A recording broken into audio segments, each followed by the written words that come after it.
Kemudian bagaimanakah hukum mempercayai orang yang bisa melihat hal-hal yang gaib? Apakah termasuk kesyirikan? Tetapi kami tidak menginginkan dia mengobati yang mereka sebut ruqyah, Ustaz. Jangan percaya. Tidak ada seorang pun yang bisa melihat hal-hal gaib.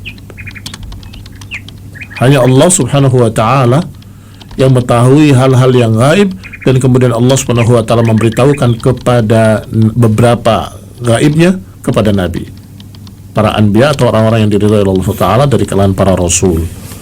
Hanya itu. Adapun manusia biasa tidak bisa melihat yang gaib. Allah subhanahu wa ta'ala menyatakan dalam Al-Quran tentang masalah syaitan, jin, yarawnakum min haitsu la tarawnahum. Kata Allah, mereka melihat kalian dari sisi yang kalian tidak bisa melihat mereka.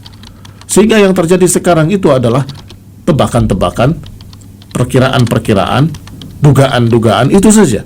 Oh, kami bisa melihat yang gaib. Kamu lihat apa? Oh, saya melihat seakan-akan, sesosok, saya melihat begitu. Bukan satu kepastian, dugaan saja, sepertinya, kayaknya saya melihat hitam-hitam begini. Semuanya nggak jelas, nggak ada yang bisa memastikannya. Bahkan na'udzubillah, ada yang sampai berkata, aku bisa melukiskan apa yang saya lihat dari setan tadi. Kemudian dia lukiskan. Yang siapa jurinya yang menyatakan itu benar atau salah? Kan tidak ada.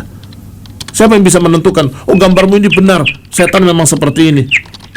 Atau sebaliknya, oh bukan, setan nggak seperti ini. Siapa yang bisa memastikan? Itu barakallahu fikum hanya ilustrasi-ilustrasi mereka saja. Tetapi kenyataannya Allah menyatakan dalam Al-Quran, yarawnakum min haitsu la tarawnahum. Mereka melihat kalian dari sisi yang kalian tidak melihat mereka.